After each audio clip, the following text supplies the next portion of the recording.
Chapter 1, Second Descent. The morning sun crept through the slats of my window, but it didn't feel warm. Not anymore. Not after the tunnels. Not after what we saw and what we left behind. My inbox was a war zone. Every day brought more. Messages from fans, skeptics, news outlets, ghost hunters, thrill seekers. Everyone wanted more.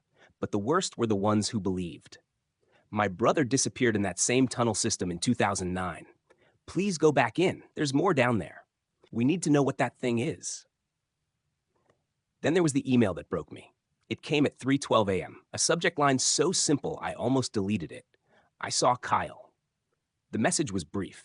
Attached was a blurry photo of a figure standing inside a window of a condemned building. Sunken eyes, long hair, slouched shoulders. The building was an abandoned psychiatric hospital outside city limits.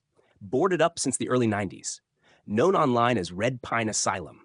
The email ended with coordinates in one final line. He's still alive, but not for long. Reconnection. I showed Braden the email over breakfast. He stared at the screen for a long time, his fork hovering in midair. We said we wouldn't go back, he finally said. I know, I said. He set the fork down. But that's Kyle. I know. He looked older than he did a few months ago. Paler, thinner. His legs still hadn't fully healed from the tunnels. But I saw it in his eyes. Same as mine. We had to go back. Preparation. We agreed to film again, not for the channel, not yet, but as a record. If something happened, someone would find it. This wasn't about clicks, it was about closure. I contacted the only person I knew crazy enough to help us, Renee Rivas, a former trauma nurse who ran a survivalist blog and had a reputation for infiltrating lockdown sites. I sent her everything, our footage, the email, the coordinates. She replied 2 hours later, I'm in. But if this turns out to be real, you better not freeze up on me. A rival Red Pine Asylum sat like a tomb in the middle of nowhere. We arrived just before sundown. The main building loomed against a dying sky, 4 stories of rotting brick, black windows like blind eyes. A metal fence surrounded it, its gate rusted open. We parked in the trees. Renee was already waiting at the edge of the property, scanning the structure with binoculars. Place is dead, she said. No squatters, no patrols. Whatever's inside doesn't want company. I handed her a mic. You still cool recording all of this? She clipped it on. Better to leave a story behind than a mystery. Braden was already unpacking our gear. The GoPros, the lights, the extra batteries, everything we swore we'd never use again. He looked up at the asylum and muttered, It's breathing. What? I asked, but he just shook his head and kept setting up. We go in at 6:02 p.m. We step through the asylum's broken rear entrance. Our boots crunched on shattered tile. Mold climbed the walls like veins. Wheelchairs lay on their sides, rusted into place. The scent of mildew and rot hit instantly, thick and wet. Renee took point, checking every corner, every shadow. Braden stayed close to me, his camera already rolling. The deeper we went, the colder it got. Then, at 6:14 p.m., in the old patient intake room, I saw it. Scrawled in red across the back wall, hidden behind a cracked divider. Jason, dripping, fresh. I felt my stomach twist. We hadn't said a word since walking in. No one knew we were here. And already, it knew my name. Chapter 2, Gathering Shadows. The red letters on the wall glistened like fresh blood under our lights. Jason. Braden took a shaky step back. Nope, that's not funny. I didn't do this, I said immediately. I know you didn't, he snapped, then caught himself and lowered his voice. Sorry, it's starting, Renee said quietly. She ran her fingers along the edge of the divider, where the paint trailed down in watery streaks. Still wet, she confirmed. How is that even possible? I asked. We've been here 15 minutes.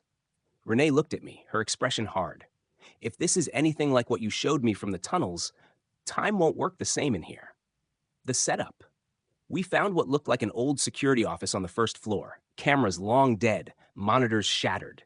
But the room had one working lock on the door and no windows. We made it our base. We rotate check-ins every 30 minutes, Renee said, unpacking gear like a pro. And if one of us goes missing... No splitting up, Braden interrupted, his voice tight. That's the one rule. I nodded. We stick together this time. No one gets left behind. We reviewed the floor plan Braden pulled from the city archives. The asylum had 4 levels, 3 above ground, 1 below ground. The south wing had been sealed off after a fire in '87. Rumors claimed a group of patients vanished during the evacuation, never found. That wing was where the photo of Kyle was taken. Our target.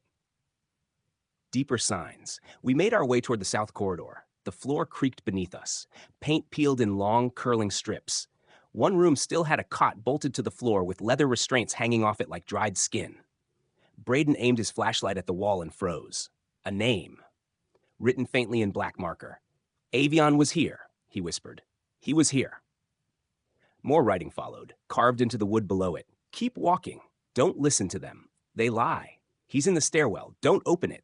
I pulled out a Sharpie from my bag and marked it with a large X. If this place was playing tricks on us, I wanted to be able to tell the real from the false. They start to come. The hallway grew colder. Renee checked her mic. Hearing static. Something's interfering. Then we heard it. A click. Like a door latch. From behind us. We turned. A door that had been shut was now wide open. Inside, a small padded cell. A camcorder sat in the middle of the floor, battery light blinking. Is that ours? Braden asked. No, I said, but it's the same model Kyle used. Renee picked it up, pressed play. The screen showed static for 5 seconds. Then it cut to footage of a figure, slumped in a corner, shaking, whispering to himself. The resolution was poor, but we recognized the voice. Kyle. Kyle speaks. The audio crackled as Kyle muttered, "It wants stories. It eats stories. Every word is a thread. And now it's sewing them together." He looked up, right at the camera, right at us. "I told you not to come back." The video cut out. Renee slowly lowered the camera. Braden wiped his face. "We're not leaving without him." "I know," I said. But deep down, I couldn't shake the feeling. Kyle might not be the only one trapped here. We just got here. And already, it felt like we'd been here for days. Chapter 3, The Asylum. The door to the south wing groaned like a warning as Renee forced it open with a crowbar.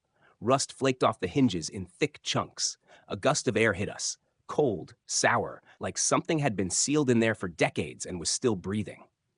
The hallway beyond was darker than the rest of the building. Our flashlights barely penetrated the thick gloom. We stepped inside. Time stops. The moment our feet crossed the threshold, everything changed. The sound of our footsteps was muted. The air grew thick, like it resisted movement. And our flashlights, fully charged, high-lumen beams, began to dim one by one. "Check your watches," Braden said. Renee looked at hers. 6:17 p.m. I checked 11:42 p.m. Braden's read 2:08. Nope. "No way," he muttered. "Mine just reset. It was synced 5 minutes ago." "It's the same as the tunnels," I said, heart pounding. "It's manipulating time again." "Or perception," Renee added. "Could be both." That's when the intercom speakers overhead, long rusted and dead, crackled to life. "Patients to the dining hall. Medication now distributed." The voice was feminine, robotic. We stared up at the ceiling. No electricity, no power lines intact, and yet something was still broadcasting. The repeating room. We took a right at the end of the hallway and entered a room that looked like a patient lounge. Plastic chairs bolted to the floor, a flipped table, old magazines moldering on the ground. We documented everything, scanned the walls, and marked an X near the entrance. Then exited out the opposite door, turned a corner, walked 15 feet, and stepped into the same room. Identical. Same flipped table, same magazines, same X on the wall. Braden's breathing picked up. We didn't loop. I walked straight. We turned once. Renee tested the floor tiles. Different scuffs. It's not the same room. I looked at the magazines. They'd moved. Now they were stacked neatly. The X on the wall, smudged, like it had been touched. Whispers from the wards. We pressed on. Further down, a row of patient rooms lined the wall. Beds overturned. I-4 racks rusted solid. The last room had a wall covered in charcoal drawings, stick figures being torn in half by massive hands. Each one had a name. One of them was AP. Braden turned pale. "Jason," he whispered, "do you see this one?" He pointed to a drawing in the corner, separate from the others. A stick figure, holding a camera. The eyes were scratched out. Underneath, in jagged handwriting, "You'll be last." I stared at it. It looked like me. The thing in the glass. As we left the room, Renee stopped us cold. "Back up," she said, raising her hand. We all followed her gaze. At the far end of the hallway was a cracked observation window, one-way glass from an old exam room. Something stood on the other side, tall, still. It looked like a man in a patient's gown, but his arms were too long. His face blurred, even through the glass, like a corrupted video. He wasn't moving, just watching. Braden raised the camera. The figure twitched, a glitch in reality. 1 second, it was at the window. The next, it was gone. The south stairwell. The hallway ended in a rusted steel door. Stenciled letters above read South Wing Stairwell, restricted access. The same place Kyle mentioned in his footage. The same place every warning told us not to go. I pressed my ear to the metal. Silence. Then, scratching. Faint. Slow, but getting closer. Braden touched my shoulder. Jason, we don't open that. Not yet. I nodded. But as we turned to leave, something tapped on the door from the other side. Once. Twice. Then a voice. Muffled. Familiar. Let me out. My blood went cold. It was Kyle's voice. Chapter 4, the locked door. Let me out. Kyle's voice. On the other side of a door we were told never to open. Braden backed away immediately, face pale and slick with sweat. No, Jason, don't. You know it's bait. I didn't move. My hand hovered inches from the handle. Jay, Renee said, calm but firm. We've seen what this place does. If it can bend time, it can fake a voice. But what if it's really him? I asked. My voice cracked. What if he's been down there, trapped, and this is the only chance we get? Braden's voice turned sharp. And what if it's not him, and you let it out? Silence. Then from behind the door, the voice again, closer this time, whispering. You said you'd come back. The compromise. We need more information, Renee said. No hero moves. I hesitated, then nodded. We find another way in. A window. An access point. We confirm what's down there before we touch that door. We marked the stairwell door with a glowing paint X and continued searching the south wing. The deeper we went, the worse the condition of the building got. The wallpaper peeled in long, dripping strips. The air was thicker. Dust didn't float here. It hung. Something was watching us. Security footage that shouldn't exist. In the old nurses' station, we found an analog security system, somehow still powered. Renee tapped through the feed controls, fingers quick. Most monitors showed static, but one started playing. Black and white security footage of the hallway we had just walked down. The three of us moved across the screen. But behind us was a fourth figure. It wasn't a person. It had Kyle's size, maybe his posture, but the face was blurred, like a corrupted file. It dragged its hand across the walls behind us, tracing the chalk marks we left. Then the feed jumped. The screen flashed with images. Braden screaming. Renee curled up in a corner, eyes staring into the camera, eyes black. The screen blinked off. Renee turned and whispered, "It's showing us what it wants to happen." "No," Braden said. "What's going to happen?" "We're being hunted." We tried to retrace our steps. Every hallway we entered changed behind us. One door led back to the stairwell, even though we'd gone in the opposite direction. Another opened into a room we hadn't seen, filled with shattered mirrors, each one showing a different version of us. In one, Braden wasn't there. In another, I wasn't. The place was shifting, reacting. And then it made its move. Renee disappears. We turned into an old therapy room, chairs circled around a rotten table, a board of patient names on the wall. Braden stepped in first. I followed. Renee was last. And when I turned back to make sure she was behind us, she was gone. Just gone. No sound, no footsteps, no struggle. Braden spun around. Where did she go? We searched the hallway, the room, every corner. I even pulled open the floor vent. Nothing. But then her voice came from inside the wall. "I'm okay. I'm in the room next to you. Don't move, or it will see you." But there was no room next to us, just concrete. The locked door opens itself. We made it back to the stairwell, but the painted X was gone.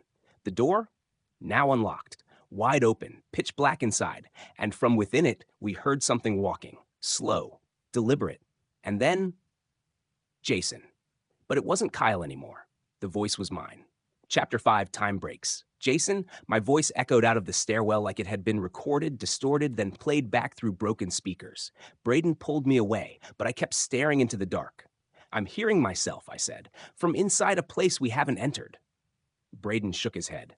"No, not your voice. Just a copy. This whole place is like a tape recorder on loop, cutting and pasting what it needs to break us." I swallowed hard and turned off my flashlight. The darkness swallowed everything. And still, we could hear footsteps climbing the stairs toward us. We slammed the stairwell door shut. It didn't resist. It didn't have to. Renee's signal. Back at the nurse's station, the security console lit up again. One camera showed a live feed of a hallway we hadn't entered, flickering red emergency lights painting everything in a hellish hue. Renee was there. She stood still, back against the wall, whispering something, eyes darting in every direction. She wasn't holding a camera. She was holding a knife. The countdown begins. Braden tapped the screen. Is that live? The timestamp on the feed blinked. 2:41 a.m., 03/19/27. That was 4 years in the future. What the hell, I muttered. Then the time skipped back. 11:17 p.m., 10:03:23, 9:46 p.m., 05:02:20, 12 a.m., 11:11:13. The feed kept rewinding, then suddenly froze on a final timestamp. Now. And then it went black. The lights in the nurse's station flickered and exploded.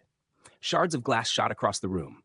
Braden ducked. I turned and saw the same hallway we'd passed minutes ago, now rearranged completely. Doors were on the ceiling. Windows faced inward. The building had started to rebuild itself. The mirror room, we ran. Or tried to. Every hallway twisted in on itself. We turned left and were suddenly back in the security office. Turned again and ended up in a room made entirely of mirrors. Not reflective glass. Moving mirrors. They showed things that hadn't happened. Things that might. In one mirror, I was alone, talking to the camera with blood on my hands. In another, Braden was being dragged away by something that looked like me. He looked away. I hate this place, he whispered. I stepped toward a mirror where Kyle stood alone in a hallway, looking confused. He lifted his head and looked through the glass at me. You're close, he said, but you won't find me unless it wants you to. I reached toward the glass, and my hand went through. Crossing over, Braden grabbed my shoulder. Don't. But I had to. I stepped through the mirror, and the air changed. Now I was in the hallway from the vision. Dust floated in slow motion, like time was syrup. I turned a corner and saw him. Kyle, slumped against a wall, hoodie tattered, face gaunt. He blinked in slow, painful recognition. Jason. I reached for him. He recoiled. You're not real. I am. I came back. I brought Braden.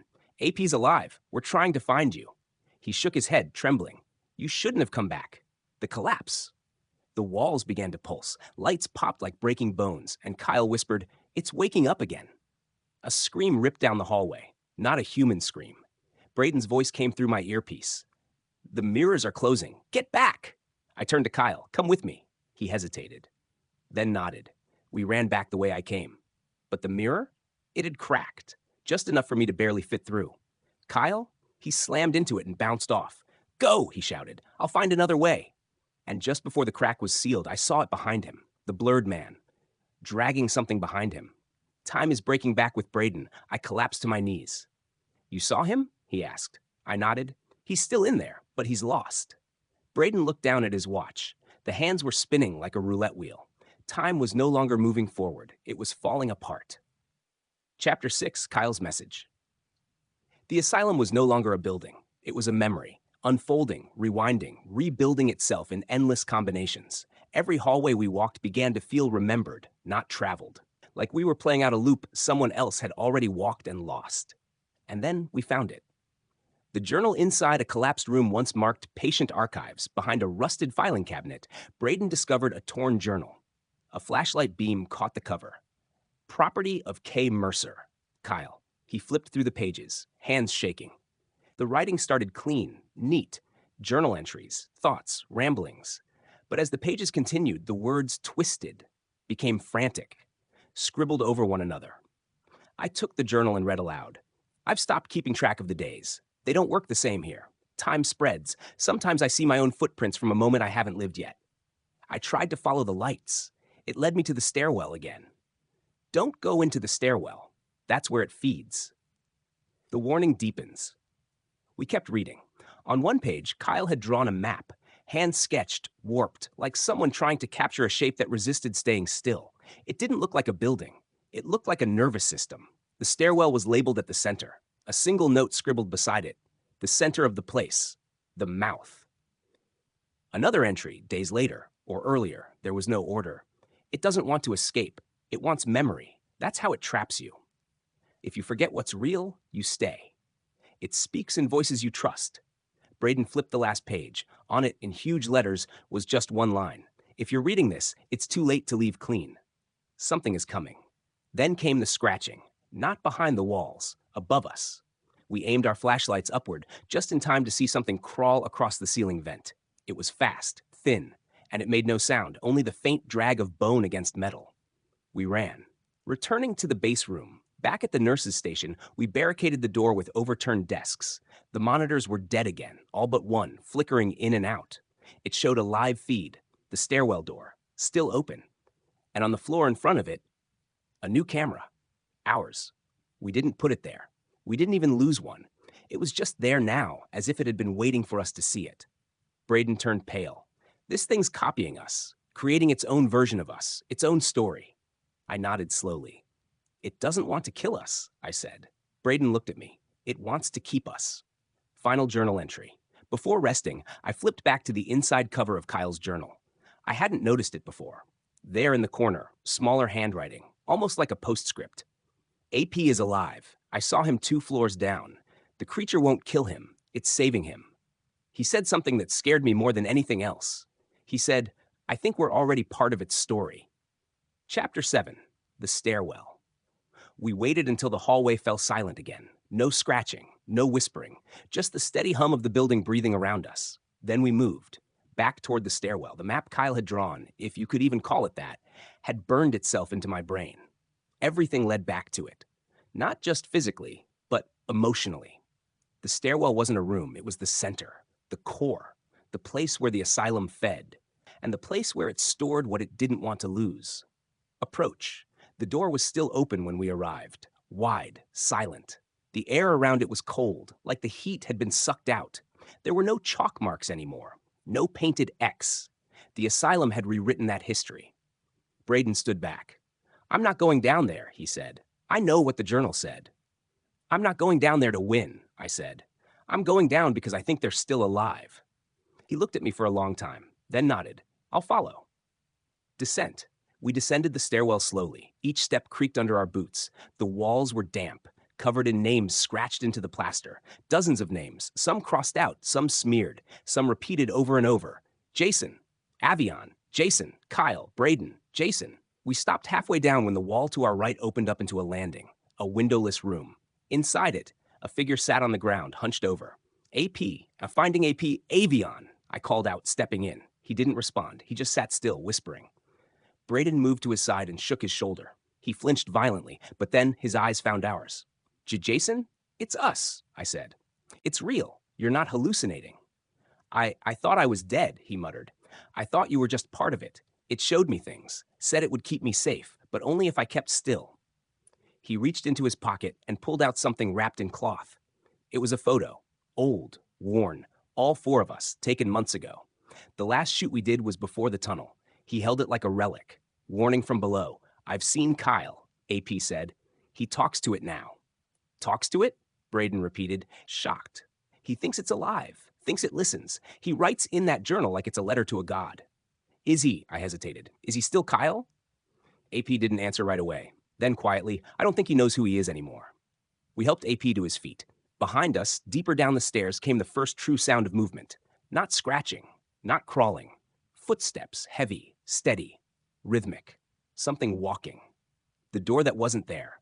We backed up the stairs and found a hallway that hadn't been there before. A new door, steel, locked, but the lock popped open as soon as I touched it. Inside, a pitch-black room lined with mirrors. No reflections, just shadows. One of them turned, Kyle, pale, smiling softly. You made it, he said. Come with us, I said. We found AP. We're getting out. Kyle shook his head. You don't get it, Jason. He stepped closer. It already has us. Chapter 8. Into the core. Kyle stood in the center of the mirror room, barefoot on the concrete floor. His clothes were ragged, his skin pale and sunken, like he hadn't seen daylight in months, but his eyes were clear. Too clear. I knew you'd come back, he said softly. Then you knew we wouldn't leave without you, I replied. Braden took a cautious step forward. We're not leaving without any of you. We've got AP, we're here for you, and we're walking out of here. Kyle smiled, but it didn't reach his eyes. You don't walk out of here. You're let out. Not quite, Kyle. I looked at AP. He was silent, watching Kyle carefully, shoulders tense. What did it do to you? I asked. It didn't do anything. Not really. Kyle turned to the mirrors. It showed me things, made me remember things that never happened. Then it showed me what I'd forget if I left. Braden shook his head. This isn't you, man. This place got into your head. You've been trapped. Kyle looked back at me. I haven't been trapped, he said. I've been listening. He stepped toward the far mirror, unbroken, silver smooth. It's here, through this. The door of Reflections AP grabbed my arm. Jay, don't. But I already knew. We weren't going to find the truth by retracing our steps or climbing out the way we came. The asylum had no up, only in. Kyle reached out and placed his hand on the mirror. It didn't reflect him, it absorbed him. The surface rippled like water, and he was gone. Braden cursed. We're not seriously doing this. I turned to AP. You said it talks to him? AP nodded. He's been down there so long he started believing it's a god. It might be, I said, but we need to know what kind. Crossing over, I touched the mirror. It was cold, wet, and then, without warning, it pulled me through. Darkness, pressure, a sensation like falling without gravity. Then, light, but not from above. The core, I landed in a room unlike any part of the asylum. It wasn't made of brick or plaster. It was organic. Walls pulsed slowly, like lungs. The floor was veined with thick, dark lines that glowed faintly red. There were symbols etched into the surfaces, deep, ancient, alive. And at the center stood Kyle. Behind him was a mass, taller than the ceiling, formless but constantly shifting. A black void wrapped in faces, flickering like a flame. Some were mine. Some were Braden's. One was Renee's. One was smiling. The god of the asylum, it's not a place, Kyle said. It's a being. It was always here, buried under this building. They tried to build something on top of it, tried to control it. He turned to face us. But it doesn't want control. It wants stories. It eats memory and fear and loops. It replays lives until you forget they were ever real. Braden arrived beside me, pulling AP with him. We stared at the thing in the center of the room. It didn't move. It just breathed and whispered in hundreds of voices, ours included. Stay, stay, stay. An offer. Kyle turned to us, eyes full of tears. I've tried to fight it, but it's not evil. It's just hungry. And I don't think we can destroy it. Then we don't destroy it, I said. We beat it at its own game. Braden narrowed his eyes. What do you mean? We give it something better than us to feed on. Kyle nodded. A story so strong it can't resist. A memory it doesn't understand. I looked at the cameras still rolling on our vests. We still had one advantage. We were recording everything. Chapter 9, Cat and Mouse. The core pulsed behind Kyle like a living void, shifting, inhaling, absorbing us as we stood in its presence. And yet, it didn't strike. Not physically. It didn't need to. Its power wasn't in claws or teeth. It was in the replay. It studied us, mimicked us, edited us. Kyle's voice was barely audible over the whispering. We don't escape by running. It doesn't chase. It waits for you to loop back again and again until you forget which version of yourself got out. Braden looked down at his chest-mounted camera. I still have a battery, he whispered. So do I said. We looked at each other. If this thing devours memory, then we feed it a lie. The bait. Here's the plan, I said, keeping my voice low. We split up, just long enough to create parallel recordings. We'll film 3 different endings to our story. One where Kyle escapes alone, Braden added. One where I escape but forget who I am. One where you don't make it. And then, I said, we'll edit them together, loop them back through the mirror, make it question what really happened. If it gets confused enough, AP continued, maybe it lets go. Kyle gave a slow, painful smile. Then we overwrite its story with our own. Running the loop. We split up. Braden and AP took the right corridor, vanishing behind a curtain of whispering wall moss. Kyle and I took the left. I hit record. Log 3, Jason Rodabaugh, I whispered to the camera. Still inside. I think we're near the center of it. Found Kyle. AP's alive. We're splitting up to try and trick the thing into releasing its grip on time. If you're watching this, it means the footage made it out. Maybe not us, but the footage. We filmed. I stared down a hallway that stretched too far. Braden fell to his knees in another corridor, sobbing Kyle's name like a man who's forgotten it himself. Kyle was whispering to the core, feeding it names, false endings, broken truths. The entity reacts. The walls began to shift. The faces in the core changed. Confusion. It echoed in the voices. Jason dies? Braden never came in. AP escaped first. They never existed. Over and over. Conflicting realities. We looped back to the mirror room. All 4 of us this time. Our cameras are still rolling. We stood in front of the mirror, and the core behind us screamed. The glass cracked. Time shattered. Collapse. The asylum began to fall apart around us. Not in a physical way, but logically. Doors appeared where there were none. Rooms repeated on themselves mid-step. The same scream echoed forward and backward in time. Then silence. The mirrors were reassembled. We stepped through, one by one, the aftermath. We woke up in the grass outside Red Pine. It was still dark, but the air was still, real. The building behind us, still crumbling, still empty. But the stairwell was gone. Braden sat up first. AP groaned and shielded his eyes. Kyle opened his eyes slowly. "I remember everything," he said. "Too much." I nodded. "Me too." I looked at our cameras, still rolling. The final trick. Back at home, I stitched the footage together. 3 escape stories, 3 conflicting timelines. We uploaded all 3. Different thumbnails, different titles. All marked. The final tape, choose your ending. The comments poured in.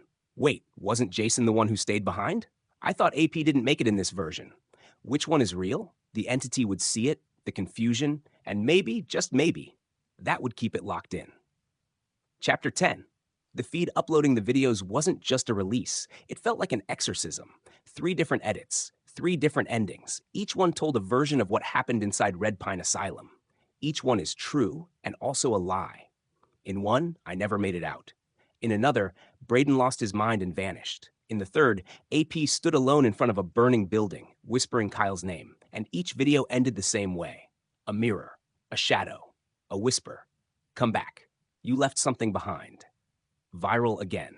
Within 24 hours, all 3 uploads had cracked 1 million views. We didn't post them through the Unseen Files account. We made a new channel. Anonymous, untraceable. But somehow, people still knew it was us. It's them. The tunnel guys. They went back. Did you see the reflections in version 2? They're not the same people who started the video. I paused at 12:42 in the Kyle escape one. There's a face in the wall. It's Jason, but not. Theories spread like rot. YouTubers began uploading breakdowns. Reddit exploded with timelines. The asylum's location leaked, and then came the message. The new comment one. It showed up under each version. Same time, same phrasing, different usernames. That's not how it ends. I remember the real one. We deleted them. They came back. Then an email. No subject, no sender. Just one line. You gave it new endings, but it still wants the original one back. Something watches back. Braden stayed at my place that night. AP too. We didn't want to be alone. We rewatched the Kyle footage, the real footage, looking for clues, looking for signs. Then Braden paused the video. Frame 642. Behind Kyle in the core room, a shape. Not the core, not the walls. A human form. Not one of us. It was watching Kyle, watching the camera. Braden leaned in. I don't remember anyone else being there. AP said nothing. He just got up and walked out of the room. The loop isn't done that night. I woke to static. All 3 of our cameras, fully powered down, had turned themselves on. Recording. I picked mine up, and the screen blinked once. A single line of glitched text appeared. You are not the one who made it out. Chapter 11. Silence and Scars. I didn't sleep the rest of the night. The camera sat across the room, blinking quietly like it was breathing. I turned it off again, removed the battery, but the words it displayed wouldn't leave my mind. You are not the one who made it out. Morning comes like a lie. Braden cooked breakfast like it was normal. Eggs, bacon, orange juice. It was a routine, maybe our last line of defense against madness, but AP hadn't come back. He left the night before without a word and never responded to texts or calls. Think he's okay? Braden asked, poking at his eggs. No, I said, but I don't think he's hurt either. You think he's back there? I think maybe he never left. The forgotten door. We checked the footage again, every angle, every take, the mirror room, the hallway, the stairwell. Something was wrong. In the final mirror exit video, the one where we all escape together, AP is last through the glass. And just before he steps in, he looks back, smiles. Then the video glitches, and suddenly he's with us outside. Braden hit pause. That frame, he whispered. It's the same smile from the creature in the tunnel footage, from the first story. We replayed it.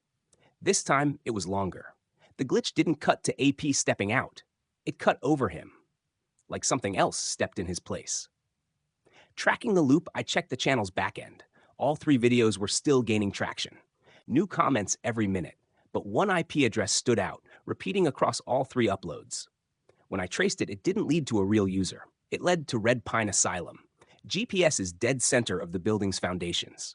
A heartbeat signal, a pulse. It's still active, I said. Braden nodded slowly. It's reaching out again. We sat in silence, the kind of silence that follows a scream, the missing wall. We returned to AP's apartment that afternoon.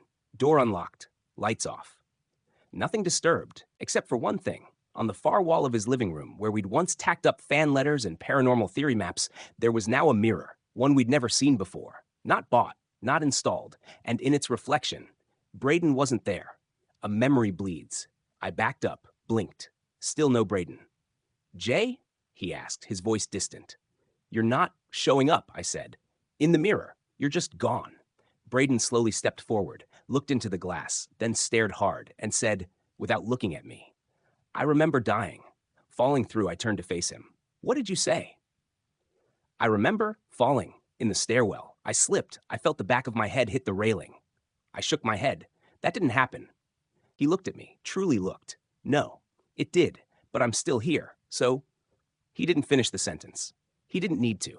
The silence between us was deafening because we both had scars we couldn't explain, scratches we didn't remember getting, bruises from days that never happened. And then my phone buzzed. A notification.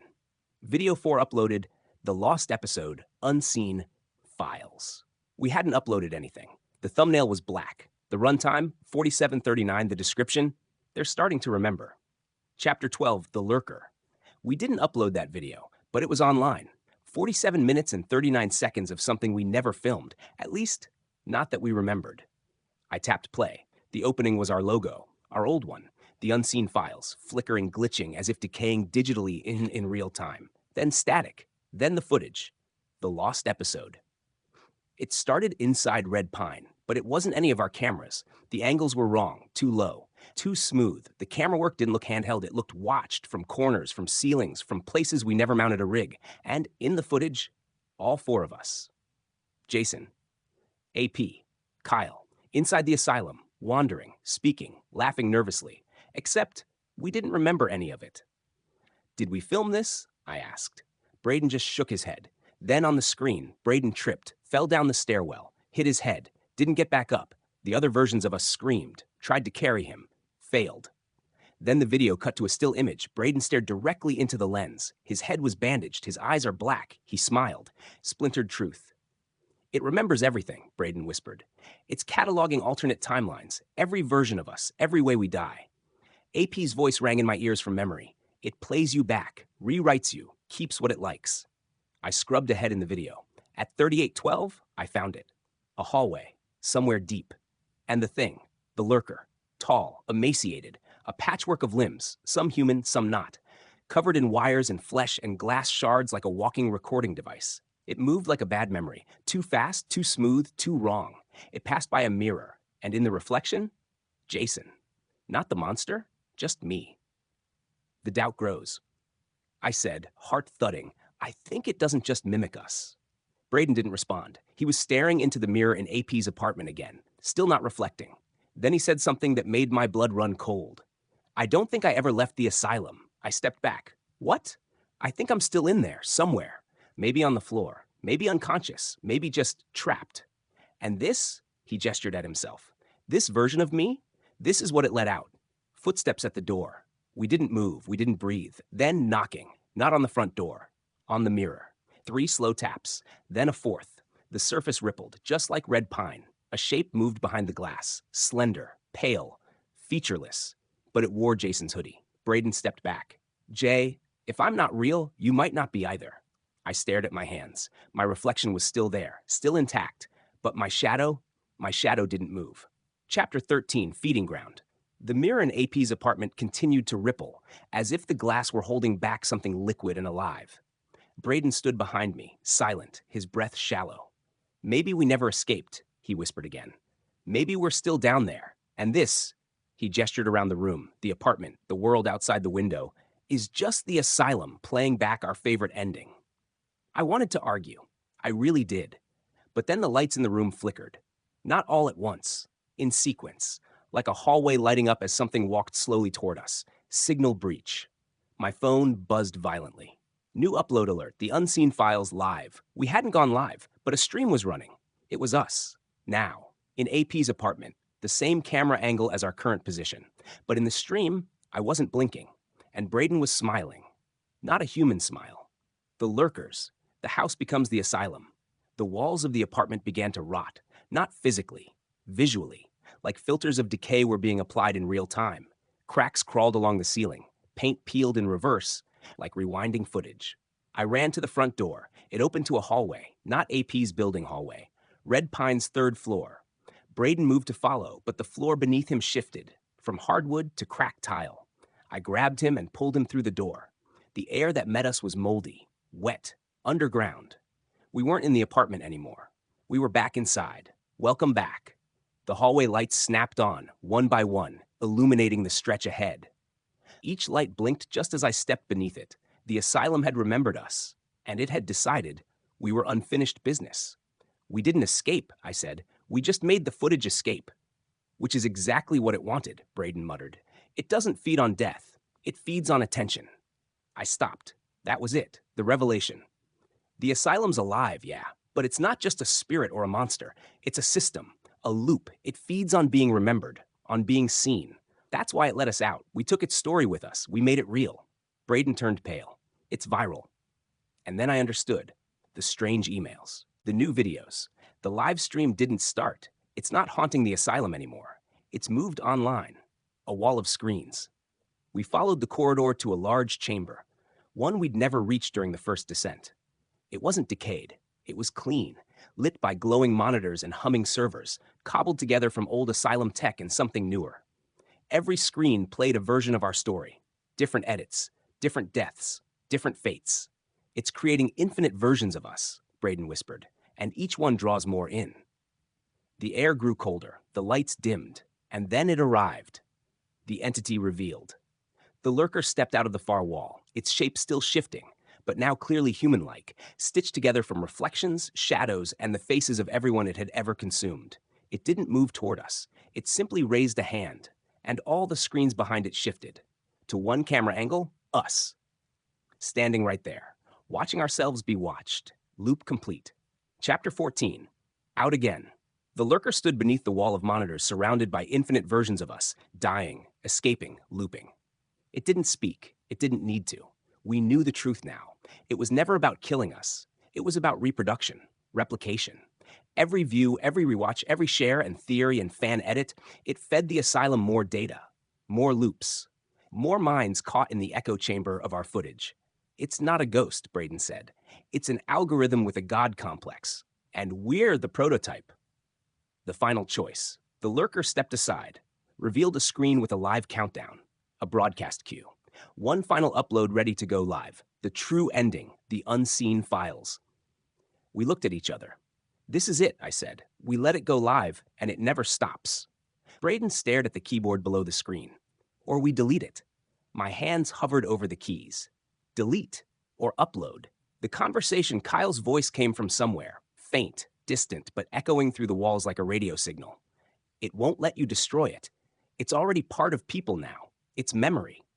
But if you feed it something new, maybe it forgets us. I looked at Braden. Something new, I repeated. Another story. Braden pulled a memory card from his chest cam. It's empty. We could give it something false, feed it a lie. What we did, we wrote a new ending. We filmed it there in the room on one of the asylum's old cameras. Me and Braden walking out of the asylum doors into daylight. Kyle was waiting by the car, AP behind the wheel. No horror, no entity, just closure, just peace. We edited it fast, spliced in laughter, warm light, static. Uploaded it. Replaced the true ending. Release. The countdown hit 0.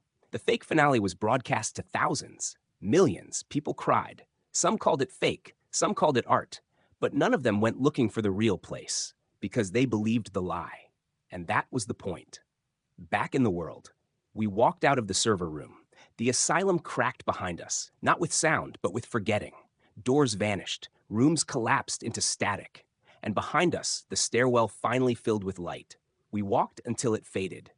Until we were outside again. AP waited by the road. He smiled, and I knew this time it was really him. Epilogue. We never posted again. The channel shut down. The comments faded. People moved on. But sometimes when I check an old hard drive, I still see a file I don't remember recording. Sometimes it plays footage I know we never shot. Sometimes I hear a voice whispering from the background. You survived once. Want to go again?